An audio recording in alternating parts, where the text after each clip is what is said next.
بسم اللہ الرحمن الرحیم۔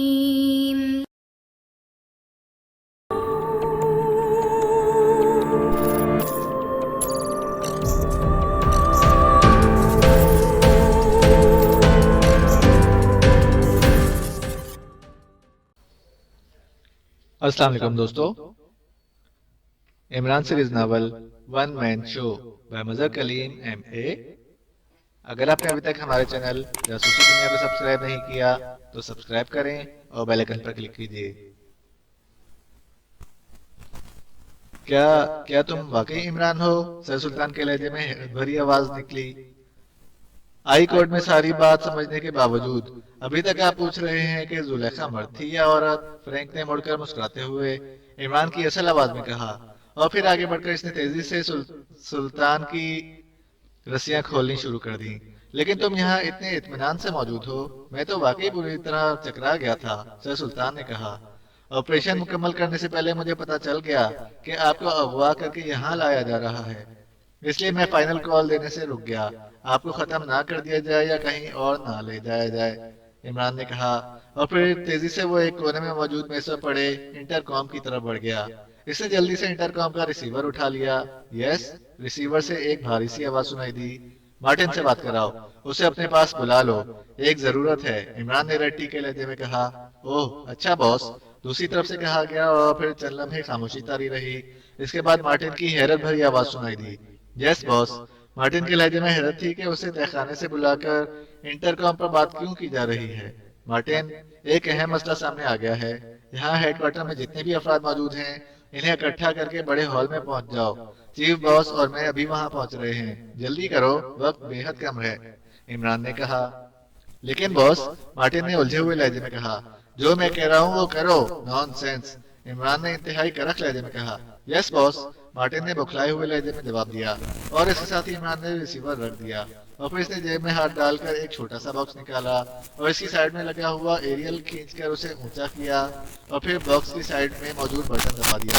Hello hello, prince of Dhamp calling over, Imran نے تیز لہجے میں کہا۔ یس، جولیا بول رہی ہوں، اوور، دوسری طرف سے جولیا کی آواز سنائی دی۔ جولیا، تمام ممبرز کوٹھی کے گرد پہنچ چکے ہیں، اوور، عمران نے پوچھا۔ ہاں سب موجود ہیں، اور تمہاری طرف سے کوشن کا انتظار تھا، اوور، جولیا نے جواب دیا۔ سنو، کوٹھی کی مین عمارت برآمدے کے سامنے ایک گیلری ہے، اس گیلری کے دائیں طرف پہلا دروازہ ایک بڑے ہال کمرے کا ہے، یہاں موجود تمام مسلح افراد اس کمرے میں جمع ہوں گے۔ تم صفدر کو پہلے بھیجو، اس کے پاس گیس بم ہے، وہ اس ہال کمرے میں گیس بم پھینکے گا اور پھر سب لوگ بے ہوش ہو جائیں گے، تو سارے ممبرز اندر داخل ہو کر انہیں کور کر لیں گے، اس کے بعد مجھے کال کرنا، اوور اینڈ آل، عمران نے تیز لہجے میں کہا اور مائک کا بٹن دبا دیا۔ تو تم پہلے سے تیار ہو کر آئے تھے؟ سر سلطان نے سر ہلاتے ہوئے کہا۔ ہاں، اور میں یہاں قتل و غارت اس لیے نہیں کرنا چاہتا کہ یہاں قریب ہی وہ ہوٹل ہے جہاں اصل فرینک موجود ہے، اس لیے ہو سکتا ہے کہ یہاں فائرنگ یا دھماکوں کی آوازیں اس تک پہنچ جائیں، عمران نے کہا، اور سر سلطان نے سر ہلا دیا۔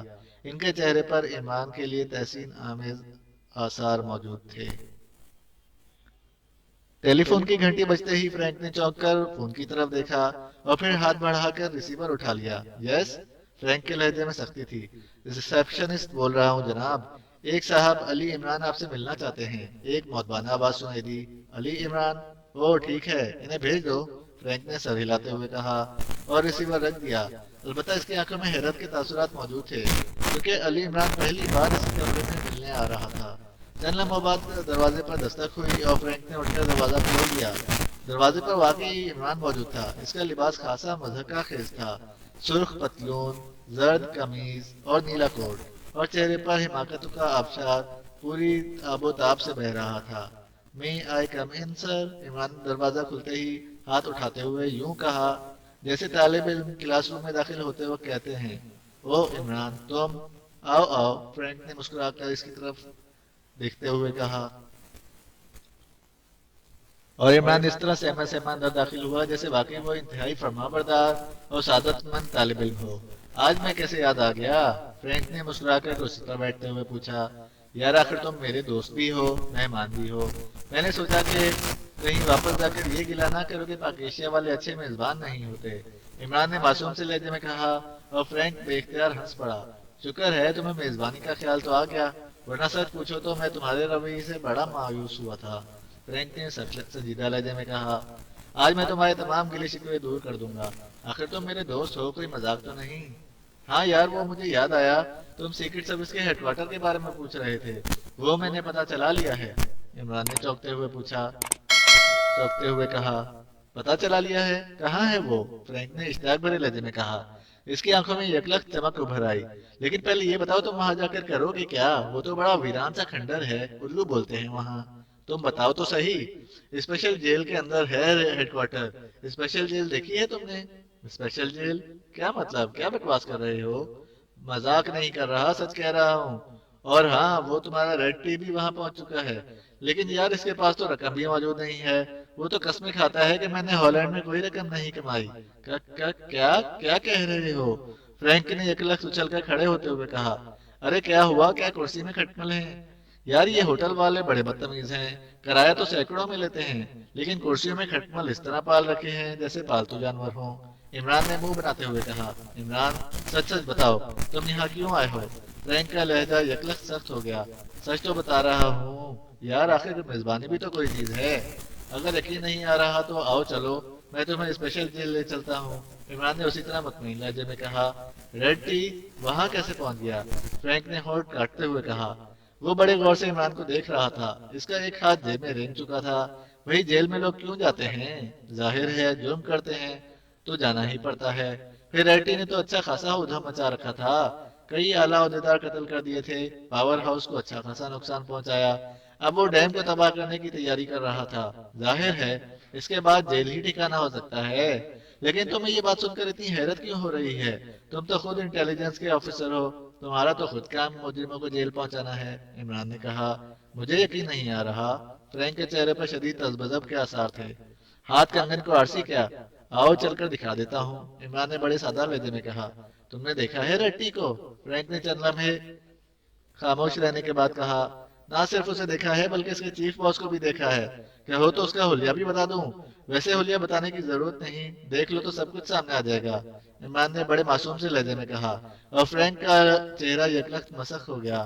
اس نے انتہائی پھرتی سے جیب سے ہاتھ باہر نکالا، لیکن دوسرے لمحے ہلکا سا دھماکہ ہوا اور اس کے ہاتھ میں نظر آنے والا ریوالور اڑ کر دور جا گرا۔ عمران کی کوٹ کی جیب میں سوراخ البتہ نظر آنے لگ گیا تھا۔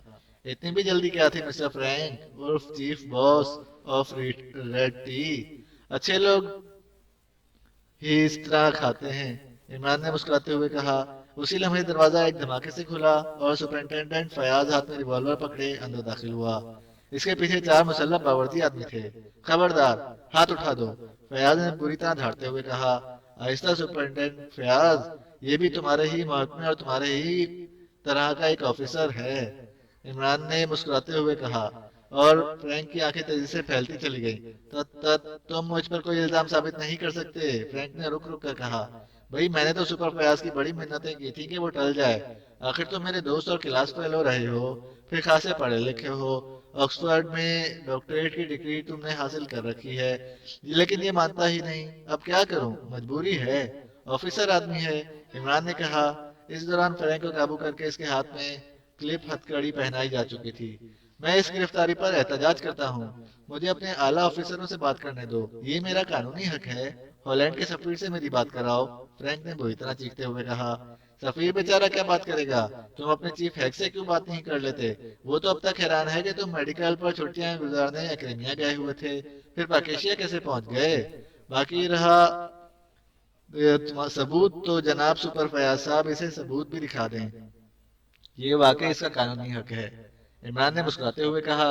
اور فیاض نے ایک انسپیکٹر کو اشارہ کیا تو وہ سر ہلاتا ہوا تیزی سے کمرے سے باہر چلا گیا۔ چند لمحوں بعد وہ ریڈ ٹی کو دھکیلتا ہوا اندر داخل ہوا۔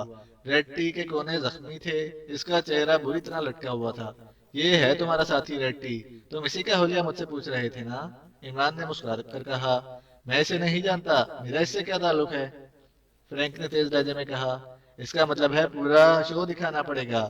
فیاض یار، میں نے پہلے ہی کہا تھا ان کی ہیڈ کوارٹر سے ملنے والی وہ فلمیں لے لو اور ایک پروجیکٹر بھی لے لو، تاکہ ان فلموں کا باقاعدہ منظر بنایا جا سکے، جن میں ریڈ ٹی اور فرینک صاحب بیٹھ کر باقاعدہ بات چیت فرما رہے ہیں۔ یار ویسے تمہاری اداکاری غضب کی ہے، اس چکر میں الجھنے کی بجائے اگر تم ہالی ووڈ کا رخ کر لیتے تو یقین جانو دنیا کے بہترین ہیرو بن سکتے تھے۔ تم نے خواہ مخواہ مجھے بھی میزبانی کے چکر میں پھنسا لیا، عمران نے منہ بناتے ہوئے کہا، اور فلموں کا سن کر فرینک کا چہرہ یکلخت مایوسی سے لٹک گیا۔ کاش میں تمہیں گولی مار دیتا، فرینک نے بے اختیار بڑبڑاتے ہوئے کہا۔ گولی مارنے کی کیا ضرورت تھی؟ تمہارا ون مین شو دیکھ کر میں جان بلب ہوتا جا رہا تھا۔ یہ تو اتفاق تھا کہ ریڈی صاحب سے سرے راہ ملاقات ہو گئی اور شو کے پیچھے موجود ہدایت کار کا پتہ چل گیا۔ ویسے ایک بات ہے فرینک، تمہاری منصوبہ بندی واقعی خوبصورت تھی، لیکن اب اس کا کیا کیا جائے کہ کافرستان والوں نے تمہاری خدمات حاصل کرتے وقت میری میزبانی کی خصوصیات تمہیں تفصیل سے نہیں بتائیں۔ عمران نے سر ہلاتے ہوئے کہا، انہوں نے مجھے بتایا تھا کہ تم سب سے خطرناک آدمی ہو اور میں تمہیں سب سے پہلے گولی مار دوں، لیکن مجھے ان کی باتوں پر یقین نہ آیا تھا۔ کاش میں یقین کر لیتا تو آج یہ نوبت نہ آتی، فرینک نے ہونٹ چباتے ہوئے کہا۔ تم نے فیاض کو گولی مار دی، یہ مجھے گولی مارنے سے کہیں زیادہ بہتر تھا۔ اگر فیاض مر جاتا تو یقین کرو میں بھوک سے ہی مر جاتا۔ کیوں، میں درست کہہ رہا ہوں نا؟ عمران نے فیاض کی طرف دیکھتے ہوئے کہا، اور فیاض غصہ دکھانے کی بجائے بے اختیار ہنس پڑا۔ چلو اب تم ہنس پڑے تو ٹھیک ہے، اب مجھے یقین آ گیا ہے کہ خاصا بڑا چیک میری قسمت میں لکھا جا چکا ہے۔ یار یقین کرو کہ اب تو سلیمان نے مونگ کی دال پکانے بھی بند کر دی تھی، کہتا تھا کہ جناب مونگ کی دال بھی اب نقد ملتی ہے، اور تم جانتے ہو کہ نقد والا تو صرف تم ہی حل کر سکتے ہو۔ عمران نے کرسی سے اٹھتے ہوئے کہا، تم فکر نہ کرو، میں تمہیں مونگ کی دال خریدنے جتنا انعام ضرور دوں گا۔ فیاض نے ہنستے ہوئے کہا، ہائے اتنی سخاوت، یہ میں کیا سن رہا ہوں؟ پتہ ہے مونگ کی دال کس بھاؤ مل رہی ہے؟ عمران نے آنکھیں پھاڑتے ہوئے کہا، جس بھاؤ بھی ملے، تمہیں کھانے سے مطلب ہے، آخر تم میرے دوست ہو۔ فیاض واقعی ہاتھ تائے بنا ہوا تھا۔ واہ، اسے کہتے ہیں دوستی۔ کیوں مسٹر فرینک، آخر تم بھی میرے دوست ہی ہو نا؟ چلو وعدہ، تمہیں بھی اس مونگ کی دال کی دعوت میں شامل کر لوں گا۔ کیا خیال ہے؟ اب تو خوش ہو، اب تو کوئی گلہ نہیں رہے گا کہ میں نے تمہاری میزبانی نہیں کی۔ عمران نے فرینک سے مخاطب ہو کر کہا، اور فرینک نے ایک جھٹکے سے منہ پھیر لیا۔ ختم شد۔